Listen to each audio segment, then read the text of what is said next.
All right, man, peace. So for those of you brothers who've been following the NBA thus far this season, you'll know that one of the most outstanding narratives is pertaining to Mr. Kevin Durant, the superlative small forward who, as of right now, does not quite seem to be so sure of where he's going to end up after this year. It could be the Clippers, it could be the Knicks, it could be the Lakers, it could be that he re-ups with the Warriors. And the reason that we know that he's not quite sure of where he's going to end up is because it seems as though every time he sits down for an interview, he sends out a different message. Just a couple of weeks ago, he seemed to be alluding to the notion that he wants to team up with Kawhi Leonard on the LA Clippers. And just recently, he sat down for an interview with Mr. Chris Haynes, I believe it was, where he put forth the sentiment that he believes that the top four prominent Golden State Warriors, of course, that being Steph Curry, himself, Kevin Durant, Klay Thompson, and Draymond Green, should all have statues built for them outside of the Warriors' new arena. So, of course, unless he was high as hell when he was being interviewed, that has to be his way of saying that there's a good possibility that he's going to re-sign with the team. Because I would hope that Kevin Durant is intelligent enough to know that there's no way that he's going to get a statue built for himself off of 3 successful seasons with the Golden State Warriors. That's just not going to happen. But anyway, they're going to talk about it. I'm going to chime in. Kevin Durant in the midst of the best year of his NBA career, but he's already thinking about the Warriors' legacy when this dynasty is all said and done. Take a look. Well, I'm not sure if I can agree that this is the best year of his NBA career just because it's going to lead up to free agency. I'm not quite sure how that makes sense. Take a listen. I know for a fact that we'll all get our jerseys retired. We'll probably all get statues here in front of the Chase Center. You know, to be quite frank with you, the brother does look high in this interview.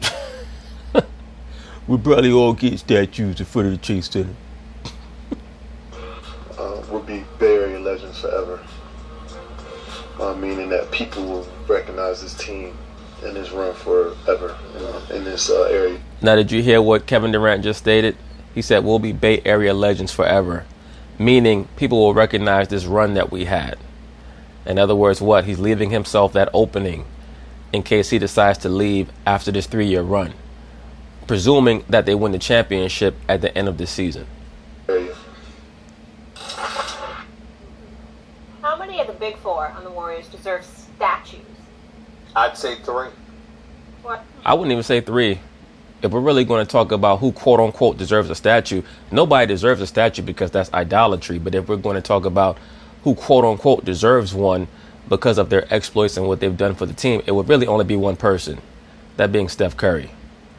If Wilt Chamberlain does not have a statue for playing with the Warriors, if Rick Barry does not have a statue for actually winning a championship with the Golden State Warriors, why would Draymond Green or Klay Thompson deserve a statue? I don't even think Scottie Pippen has gotten a statue yet for the Chicago Bulls. We know that Dennis Rodman's never going to get a statue. Why are They would be Steph Curry. Okay. All of them, all 4 of them, by the way, deserve their jerseys to be hung in the rafters. Yes. You know, they have the. I don't know about all that.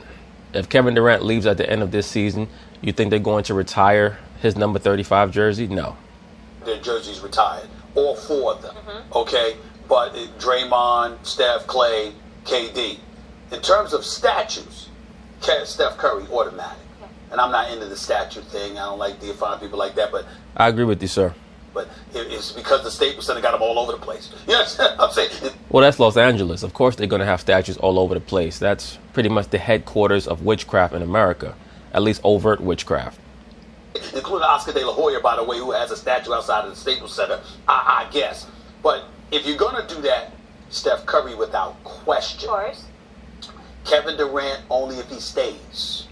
Agreed, but I'm not even quite sure if that's a definite, even if he stays. Because were Kevin Durant to stay, they would have to win at least probably 2 or 3 more championships for me to say, you know what, KD definitely deserves a statue. Because there's a big difference between being involved in the seminal aspect of a process as opposed to jumping on when things were pretty much already successful. Now, we know that KD is the main variable. That's the difference maker between making the Golden State Warriors maybe the front runners to win a championship as opposed to definitely winning a championship. But once again, Scottie Pippen does not have a statue outside of the United Center. Kevin McHale does not have a statue outside of TD Bank Garden Arena, whatever that stadium is called up there in Boston. I don't think James Worthy has a statue in LA. At least I'm not sure if he does. Maybe he does. I don't know. But there's a major difference between what Steph Curry has done for that franchise and what KD has done. Only if he stays. It's hard for me not to do that for Klay Thompson, considering what the Splash Brothers have meant to their dynasty. Klay Thompson might get one if for no other reason than the fact that they by far have brought on the most glorious era in the history of the Golden State Warriors. So he might get one. But do I think that he would deserve one? No, not really. The Splash Brothers, as great as Steph Curry has been as a two-time league MVP, remember, they were called the Splash Brothers for a reason. They're almost two peas in a pod when it comes to shooting the basketball. Klay Thompson is one of the top 5 shooters in NBA history. Do you understand that Klay? I'm not quite sure about that. He's up there, but I'm not quite sure if I would classify him as a top 5 shooter in the history of the NBA. Right now, we're in a shooting era, so the numbers are grossly inflated. Klay Thompson, right now, he would be a Hall of Famer. Do you realize that? Look. I would agree with that. He'd be borderline, but I think that he might get into the Hall of Fame if he retired right now. But mostly because everybody gets into the NBA Hall of Fame, or really the Basketball Hall of Fame, pardon me. No, I don't think if he retired today. No, I'm talking about based on the people who are already in, considering what he's done. Look. I agree. Look, yes. Yeah, well, the game has changed too, and Klay's a great shooter. As far as statues are concerned, Steph deserves a statue. In fact, they should make a replica and put one up on the moon while we're at it so we can see. Poetical. But Steph deserves a statue, absolutely. It's his team, and he did this, really. If Kevin Durant stuck around the rest of his career, him too, not Klay, not Draymond. Agree and agree. And what about Andre Iguodala? I agree that Klay and Draymond deserve... Well, you know what, Max Kellerman, that's like saying Tony Kukoc deserves a statue outside the United Center. That's not going to happen. That's like saying Michael Cooper deserves a statue out there in LA, because Michael Cooper pretty much served a similar function on those Laker teams, the Showtime teams, as Andre Iguodala serves right now with Golden State. We know that's not going to happen. So deserve their jerseys in the rafters. Let's not forget who has a Finals MVP, who started all of this in Golden State. He was the... Well, then you know what, Max Kellerman? Let's give Cornbread Maxwell a statue outside of TD Bank Garden Arena, because he won an MVP in 1981 for the Celtics. He was the guy to sign. He was the guy to come in and actually set the tone on defense. People are forgetting because Iguodala declined during this period. Iguodala was an enormous part of this team. He was definitely a major pickup. And as much as Klay or Draymond, I think early on, he deserves to be in the rafters too. But I would say in terms of statues, the only guy at this moment who's, I say yes, no matter what else happens, he gets a statue, Steph Curry. I agree. Listen, I'm not trying to claim like Klay Thompson is just all-world, all-around player. But he's one of the greatest shooters we've ever seen, and he has been...